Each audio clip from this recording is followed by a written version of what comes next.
So, I'm at HEB, and this one. Hey, yo, Rico! This one's offered to do something cool for me tonight. If you didn't know, Nathaniel actually is pretty. I'm an accomplished chef. He's a pretty good cook. So, chef. Sorry, chef. So he'll be cooking for me and my grandpa tonight, and yeah, we're gonna see what happens. So basically, medallions are more. Watch out. Medallions are more of the center cut, like tender parts, or at least from my knowledge. I'm not an expert by any means, but a New York strip is a longer piece. It comes from you know where New York strip comes from. I'm not gonna explain it. But yeah, it's just different types of cuts of meat. Like there's filet mignon, which is. I mean, all I can tell you is that when I'm normally at a steakhouse, I normally get like a 12 or 14 ounce ribeye. Ribeye? Okay. So that's what I have for you guys. I got a beef steak boneless ribeye. Oh, then that's fine. Let's just get the four. Let's get the 4 count. Also, we forgot to mention Gibson's not joining us today for a couple of reasons. One, this is probably my last time seeing Nathaniel for a while. 4, do you want to explain why real quick? I'm gonna get shot in Ukraine. Nathaniel is he's going to boot camp, and he's going into what branch again? Army. Nice. So yeah, this is one of my last days seeing Nathaniel. So we don't know when I'll see him. I mean, once you leave for boot camp, what, 2 months? 2-3 months, because I got boot camp and then I got my AIT.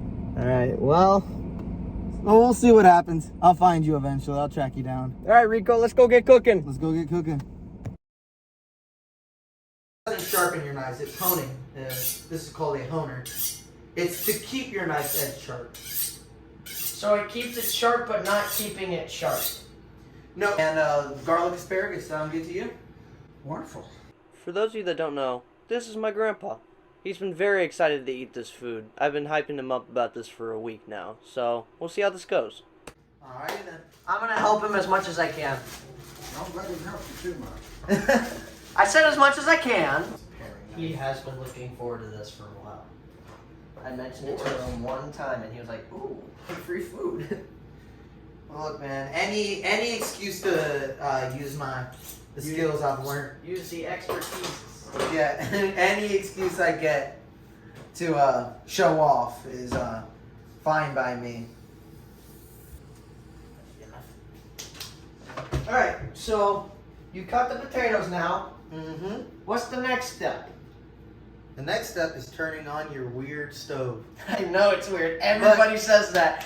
Everybody. Next step is to put all these potatoes that I cut, and I cut a lot of them, and to put them in this water. Here. Let me help. Ah, dang it, I dropped the potato. Just leave it on the floor. Yep. Less for us to eat.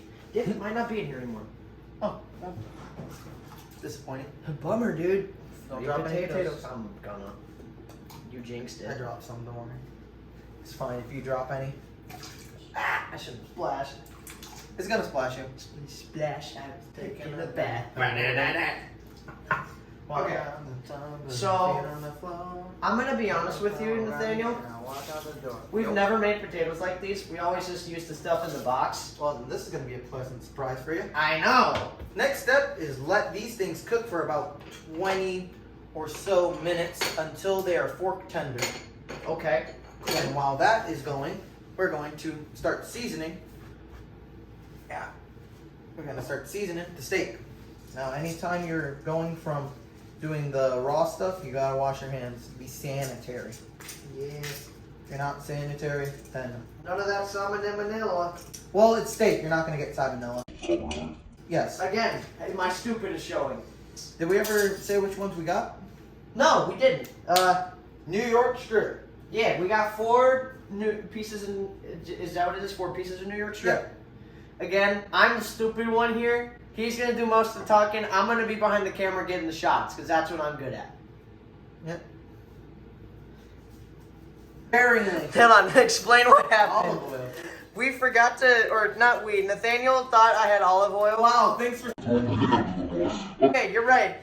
We thought Carter had olive oil. Carter did not have olive oil. I almost had to go on a store run just now, but my grandpa came in clutch. So now we can continue without leaving the house. So you said we're starting the asparagus now. Well, not exactly starting it. We're prepping. Yeah. How do you start the prep for the asparagus? I'm just cutting off some of the bottom, because some of the bottom part, this like white part sometimes, dropping stuff, is a bit tough. So I usually cut them all to the same length to make sure that we don't have any problems. So just take a good, let's say half an inch off all of them. Then you just get all that good stuff, and then just toss these little parts off of it. It's just a little something my chef taught me. And we'll be right back after these commercial messages. Ladies and gentlemen, welcome back to Cooking with Rico. Heavy. This is hot, so let's not burn myself. Oh yeah, I'm gonna burn myself.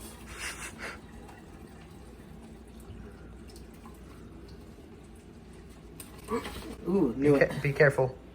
You okay? What's gonna happen? Yeah. You okay? I mean, other than burning myself, yeah. Alright. Alright. Next thing's next. We're gonna mash them.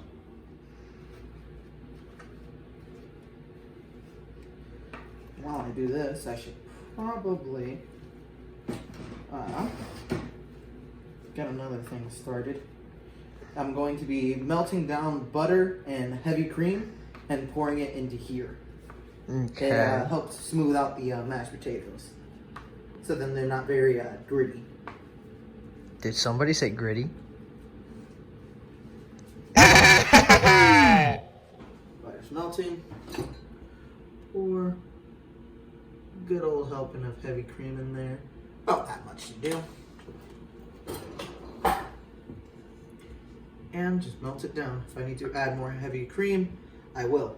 But I add that to the mashed potatoes, and you'll see them coming out very smooth. I didn't bring my other strainer.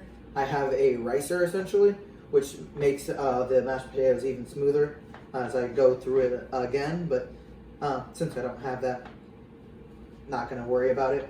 Just gonna worry about adding the whatchamacallit to it, the butter and milk mixture, or heavy cream, I should say. You're going. Start on the steaks now. All right.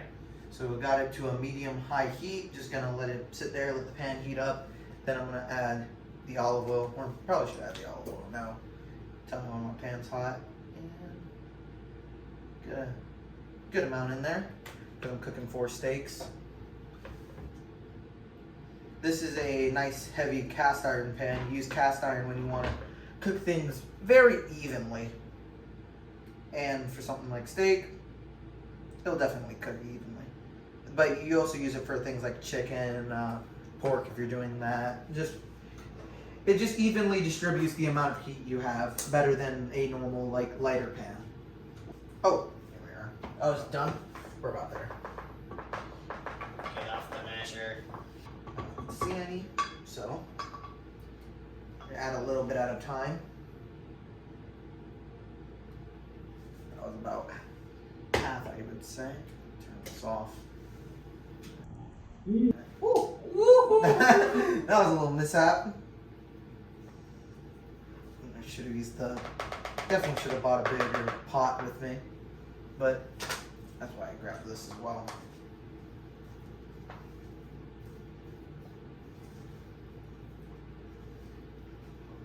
If you're not making a mess, you're not making a masterpiece. Ain't that the truth? That's kind of how I live at this point. You going? Nice. So now that we put the steak on there, how long do you normally let it stay on? Where's my watch? Did I take off my watch? Oh yeah, I think I left my watch at home. Okay. I got timers. Okay. So I don't usually use the timer necessarily. I use how much time I'm looking at and then measure that by the steak. I'm gonna put 3 on there at the same time. Wow. You can already see the bottom of them turning brown from here. Oh. Okay, so what are you doing now? I'm getting the stuff ready for when I baste the steak. Ooh. So basting is when you put butter and all these nice herbal ingredients into a little, into your pan, and basically layer on some flavors into it. Next question. Are you gonna put the stuff on top of the steak before you flip it, or after you've flipped it? So basically, I'm gonna flip it, let it cook for a couple minutes, throw the butter in there, and the butter's going to go to the bottom of the pan. I'm gonna hold this up with that little glove and keep layering the butter that's infused with rosemary, thyme, onion, and garlic onto the steaks. And that butter that's infused with all these herbs is gonna sink into the steak, Whoa. making it taste better. Whoa. Yep. That sounded like really cool and logical. And my brain is going insane. Now, okay. Get this one first. And some nice color to it. Ooh, that one's a little bit older, but fine. Wow.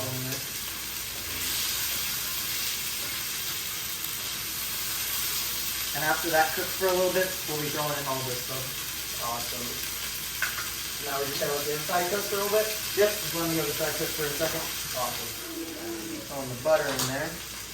Throwing the rosemary, the onions, and There's guys. nothing technical. Okay. I thought, There's nothing technical about this. You just really toss it in. just toss it in there. Moving the steak around. Trying to get all the flavors in the butter. Wish I had a better spoon for this. But then, yeah. You let the juices come to the bottom, bring it up. Then you start throwing it on top. These things over here.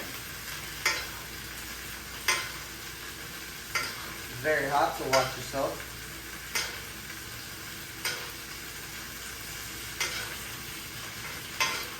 Get all that great flavor in there. This will also help for when I deglaze the pan. It'll have all these flavors in it as well. Oh yeah, I didn't explain this. Gibson's, like, I explained a little bit at the beginning of the video. Gibson's not here just because he didn't want to intrude in anything. We invited Gibson, but he said no. Gibson, I love you. I'll see you soon, hopefully. I would have made you a steak if you weren't allergic to it. I don't think he's allergic to it. I had a feeling he wasn't, I was just It's saying. probably some of the stuff you're using he might be allergic to. Oh, definitely. Okay.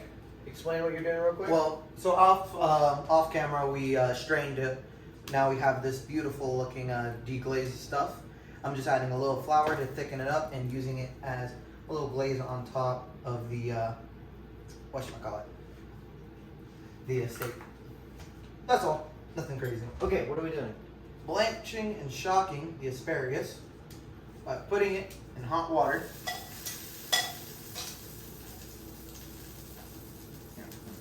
Hand grab these, throw them in there.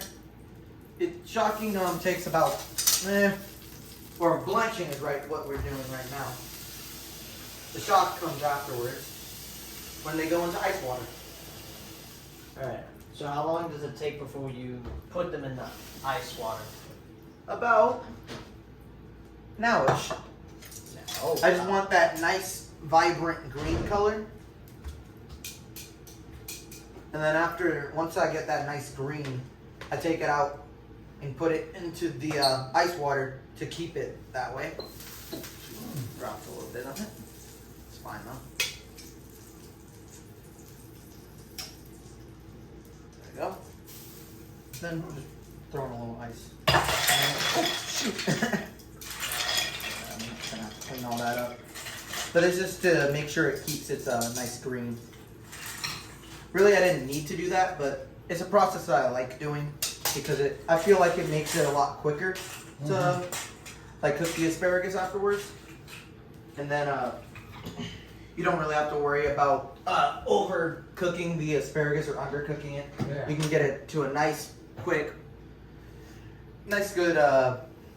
What's the word I'm looking for?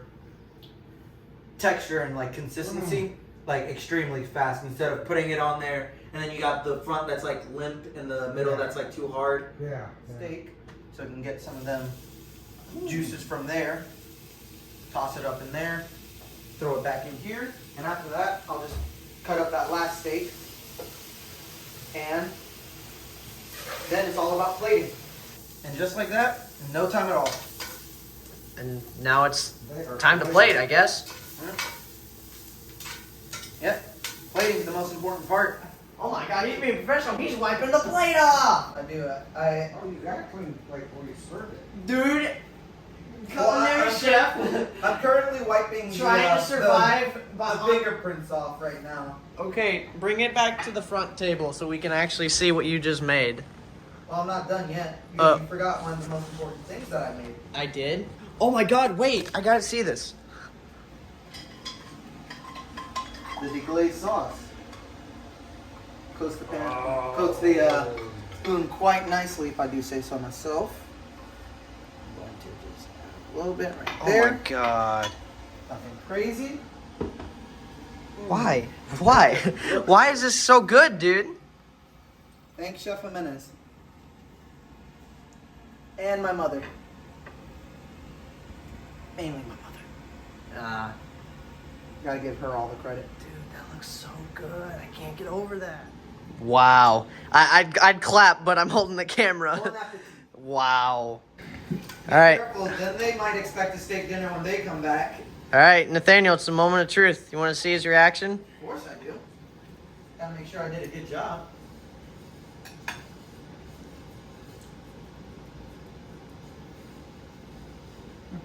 Make sure to give me some honest criticism.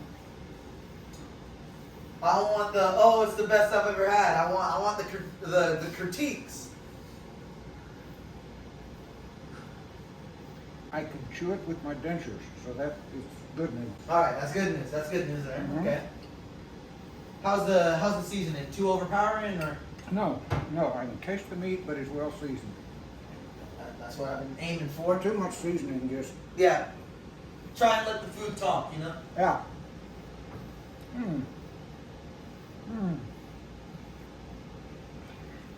Those are the noises you want to hear. He's chowing down. But also, Grandpa, I paid for 4 steaks, so we made 4, so we will have leftovers. Yeah, there'll be plenty of leftovers. Especially with how many mashed potatoes I made. Wow. Yeah, I haven't eaten any of it yet. I've had 1 bite, and I'm so excited to eat. But I also gotta help you clean, so we'll get that done real quick. It's seasoned, so it's got a little flavor to it, but yet it tastes like asparagus. Only season I used was the garlic.